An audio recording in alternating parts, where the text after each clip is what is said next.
오늘 사도 요한은 우리에게 하나님이 우리에게 약속하신 것이 있다 이렇게 말씀하고 있습니다. 그 약속하신 것이 무엇일까? 영원한 생명이라 이렇게 말하고 있습니다. 하나님이 예수 그리스도를 믿는 사람들에게 약속을 하나 주셨다는 것입니다. 쉽게 말하면 이런 말입니다. 너희가 예수를 믿으면 이것을 주마. 그런 말씀이에요. 그럼 그것이 무엇일까? 영원한 생명이라는 것입니다. 우리가 영원한 생명을 줄여서 영생 이렇게 말하기도 합니다. 그럼 영생이라는 것은 무엇일까? 성경은 영원히 사는 생명 이렇게 설명하지 않습니다. 우리는 그렇게 이해를 하는 경우가 많아요. 우리가 예수를 믿으면 영원히 산다. 우리가 지옥에서도 영원히 살잖아요. 그래서 그런 생명은 아닙니다. 만약 우리가 영원히 사는 생명이다 라고 설명을 하면 우리가 이해하기가 아주 쉬운데 성경은 그렇게 설명하지 않습니다. 왜냐? 그것이 아니라는 것이죠. 그렇다면 영생이라는 것은 무엇일까? 영생은 존재의 상태입니다. 어떻게 존재하느냐? 그럼 어떤 존재의 상태냐? 하나님에게는 하나님의 목적이 있고 그 목적에 부합하는 뜻이 있습니다.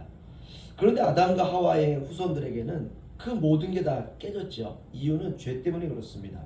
그러니까 죄는 하나님의 뜻과는 전혀 다른 방향으로 살아가게 하는 것, 이게 죄입니다.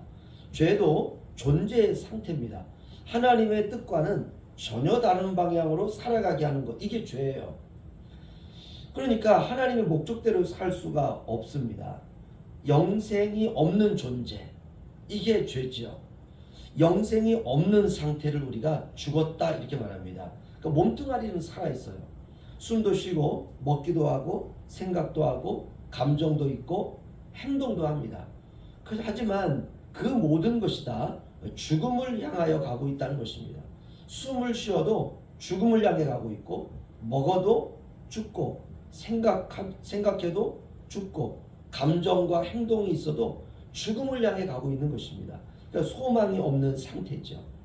기차가 레일을 달리고 있는데 그 끝이 마냥 낭떠러지라고 우리가 상상을 해보죠.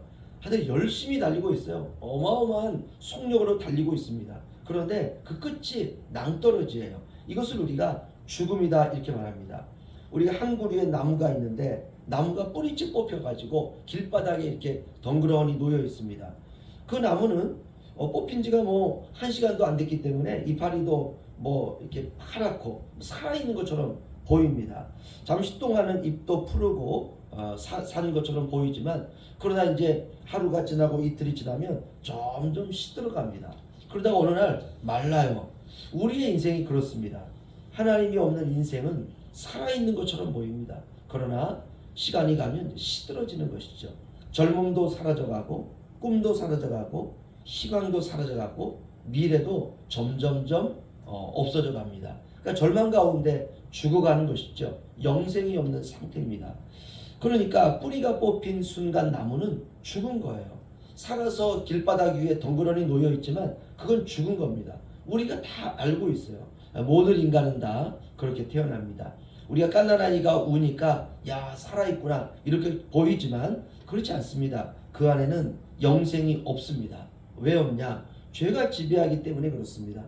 하나님의 목적과 하나님의 뜻대로 살 수가 없습니다. 아이를 살리기 위해서 부모가 여러 가지 먹이기도 하고 옷도 입히고 하지만 죽어 있는 거예요. 모든 방향이 아이도 자기 자신입니다. 자기가 원하는 대로 살죠. 그러나 그것을 우리가 죽었다 이렇게 말합니다. 하나님이 없는 거죠. 모든 삶의 중심이 자기 자신입니다. 그런 사람은 하나님도 자기가 부리는 종처럼 생각을 합니다. 내가 원하는 대로 하나님도 움직여야 돼요. 그러니까 자기 마음대로 살아요. 이것을 우리가 죽음이라 이렇게 말합니다. 그런데 어느 날 그렇게 살아가던 사람이 십자가에서 주님을 만나는 거예요. 그 주님을 만난 증거가 무엇이냐 하면 내가 죄인이구나. 내가 악인이구나. 내가 벌레보다 못하구나. 나는 죽은 자였구나. 내가 죄인 중에 괴수구나. 내가 죄인이구나. 어떻게 알 수 있느냐? 그때 나를 대신하여 나의 모든 죄를 짊어지시고 십자가에서 오르셔서 죽으신 주님을 바라보는 거예요. 야, 주님이 나 대신 십자가에 죽으셨구나. 내가 죽은 거구나.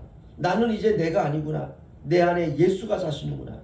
나는 내 뜻대로 살 수가 없구나. 주님 뜻대로 저를 사용하여 주옵소서. 이렇게 모든 생각과 그의 감정과 그의 모든 삶을 이제는 주님이 다스리기 시작합니다.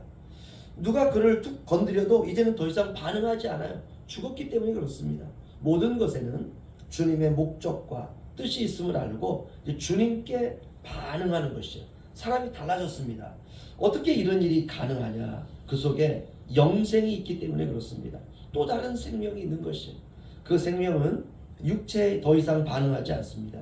그 생명은 하나님의 뜻과 목적에 반응하며 살아가는 것입니다. 그 상태를 영생이라 그래요. 쉬운 말로 하면 순종의 종이 된 것이에요. 말씀의 종이 된 것이에요. 은혜의 종이 된 것이에요. 믿음의 종이 된 것입니다. 나는 다른 것에는 내가 움직이지 않아. 주님이 말씀하시면 내가 아무리 오라도 내 뜻을 접는 거예요. 주님이 말씀하시면 아무리 힘들어도 주님의 뜻에 따르는 것입니다. 주님이 말씀하시면 내가 더 머물고 싶어도 주님이 우리에게 야 이제 네 발걸음을 떼라. 그러면 발걸음을 떼는 것이에요. 주님이 말씀하시면 아무리 이것이 내게서 복이라 할지라도 야 네가 그 복에서 손을 좀 놔야 되겠다. 손을 놓는 것입니다. 주님이 주시는 것만 잡고 주님이 주시는 것만 보고 주님이 말씀하시는 것만 내 입에 머물고 그 모든 초점이 주님만 바라보는 것이에요. 이 상태를 우리가 영원한 생명의 상태다 이렇게 말합니다. 하지만 눈을 주님으로부터 떼는 순간 어떻게 되느냐? 모든 게 다 지옥으로 바뀝니다.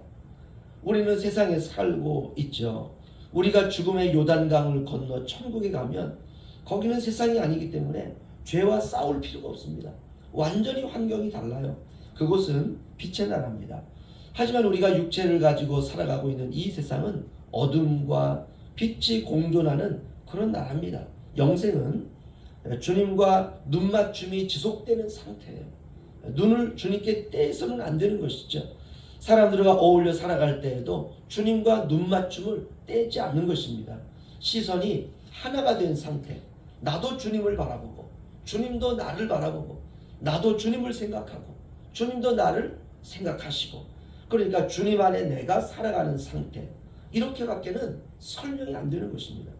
우리가 예수 그리스도를 통하여 하나님이 우리를 새롭게 창조하시고 창조하신 저와 여러분을 향한 하나님의 계획과 목적과 뜻대로 우리의 인생이 살아가고 있는 것이에요.